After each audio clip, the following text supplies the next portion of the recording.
హనుమాన్ చాలీసా ఎలా చదివితే అద్భుత ఫలితాలు లభిస్తాయి? హనుమంతుడు భక్తి, ధైర్యం, నిస్వార్థ సేవకు ప్రతీక. అందుకే శ్రీరామచంద్రుడి పరమ భక్తుడు భగవంతుడు అయ్యాడు. శ్రీరామ నామం జపించిన ప్రతి చోట తాను ఉంటానని హనుమంతుడు చెప్తాడు. సప్త చిరంజీవులలో హనుమంతుడు ఒకడు. ఇప్పటికీ భూమి మీద ఎక్కడో ఒక చోట ఉన్నాడని భక్తులు విశ్వాసం. తన భక్తులకు ఎల్లప్పుడూ బలాన్ని ఇస్తూ, చెడు నుంచి రక్షణ కల్పిస్తూ, అడ్డంకులను తొలగిస్తాడని నమ్ముతారు. హనుమంతుడిని ప్రసన్నం చేసుకోవడం చాలా సులభంగా చెబుతారు. స్వచ్ఛమైన మనసుతో శ్రీరాముడిని ధ్యానించి వ్యక్తి పట్ల సంతోషంగా ఉంటూ అతని ఆశీర్వాదాలు కురిపిస్తాడు. హనుమంతుని ప్రసన్నం చేసుకునేందుకు హనుమాన్ చాలీసా పఠించడం ఉత్తమమైన మార్గం. మంగళవారం రోజు ఉపవాసం ఉండి రామనామ జపం చేయాలి. అనంతరం హనుమాన్ చాలీసా పారాయణం చేయాలి. తులసీదాస్ రచించిన హనుమాన్ చాలీసాలో హనుమంతుడు చేసిన పనుల గురించి ప్రశంసించే 40 శ్లోకాలు ఉన్నాయి. ఇది అత్యంత శక్తివంతమైన పవిత్రమైన చాలీసా.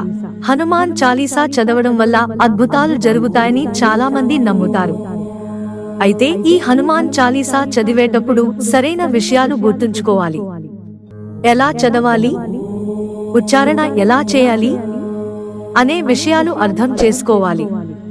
కష్టమైన పదాలను దాటవేయడం, తప్పుగా ఉచ్చరించడం, అర్థం తెలియకుండా చదవడం వంటి పనులు పొరపాటున కూడా చేయకూడదు. హనుమాన్ చాలీసా ఇలా చదవాలి. మొదటిగా ధ్యాన భంగిమలో కూర్చుని చేతులు ముందుకు చాచి వెన్నెముక నిటారుగా ఉండాలి. హనుమంతుడిని మనసులో ధ్యానించుకుంటూ ఎటువంటి చెడు ఆలోచనలు మనసులోకి రాకుండా చూసుకోవాలి. ప్రశాంతమైన వాతావరణంలో ధ్యాన భంగిమలో కూర్చోవడం వల్ల మీ మనసు, మెదడు ఏకాగ్రతగా ఉంటుంది. హనుమాన్ చాలీసాలోని మొదటి, చివరి శ్లోకాలను ఎప్పుడూ చదవకుండా దాట వేయకూడదు. మొదటిది శ్రీ గురు చరణ్ సరోజ్ రాజ్ అనే శ్లోకంతో ప్రారంభమవుతుంది. ఇక ముగింపులో పవన తనయ సంకట్ హరణ్ అని ఉంటుంది. ఈ 2 దోహాలను ఎప్పుడూ చదవకుండా ఉండకూడదు. ఇవి హనుమంతుని శక్తి, ఆశీర్వాదాలను ప్రేరేపిస్తాయి. అందువల్ల వీటిని ఎప్పటికీ దాటవేయకూడదు. అలాగే చాలా మంది మనసులో చదువుకునేందుకు ఇష్టపడతారు. కానీ మౌనంగా పారాయణం చేయడం మంచిదే అయినా హనుమాన్ చాలీసాను మాత్రం అలా పఠించకూడదు. బిగ్గరగా జపించాలి. ప్రశాంతమైన వాతావరణంలో బిగ్గరగా చదవడం వల్ల మీ చుట్టూ సానుకూల శక్తి ప్రసరిస్తుంది. సమయం లేదని చాలా మంది హనుమాన్ చాలీసాను 1 లేదా 2 సార్లు మాత్రమే జపిస్తారు. కానీ హనుమాన్ చాలీసా ఎక్కువ సార్లు జపించాలని చెబుతారు. 100 సార్లు జపించిన వ్యక్తికి ఎటువంటి సమస్యలు ఉండవని, అడ్డంకులన్నీ తొలగిపోయి సమస్యల నుంచి విముక్తి లభిస్తుందని, అపారమైన ఆనందాన్ని పొందుతారని చెబుతారు.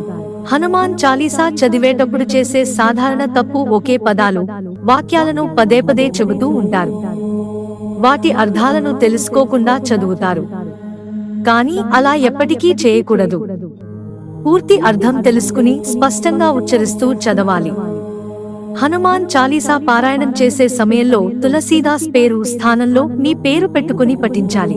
తులసీదాస్ సదా హరిచర అని తెలిపే చోట మీ పేరు పలకాలి.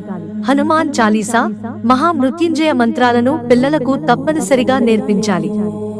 పిల్లల వయసు 4-5 సంవత్సరాలు ఉన్నప్పటి నుంచి వీటిని నేర్పించడం ఉత్తమం. అప్పుడే వాళ్ళు ధైర్యంగా ఉండగలుగుతారు. మిత్రులారా, ఛానల్ సబ్స్క్రైబ్ చేసుకోవడం మర్చిపోకండి. ధన్యవాదాలు.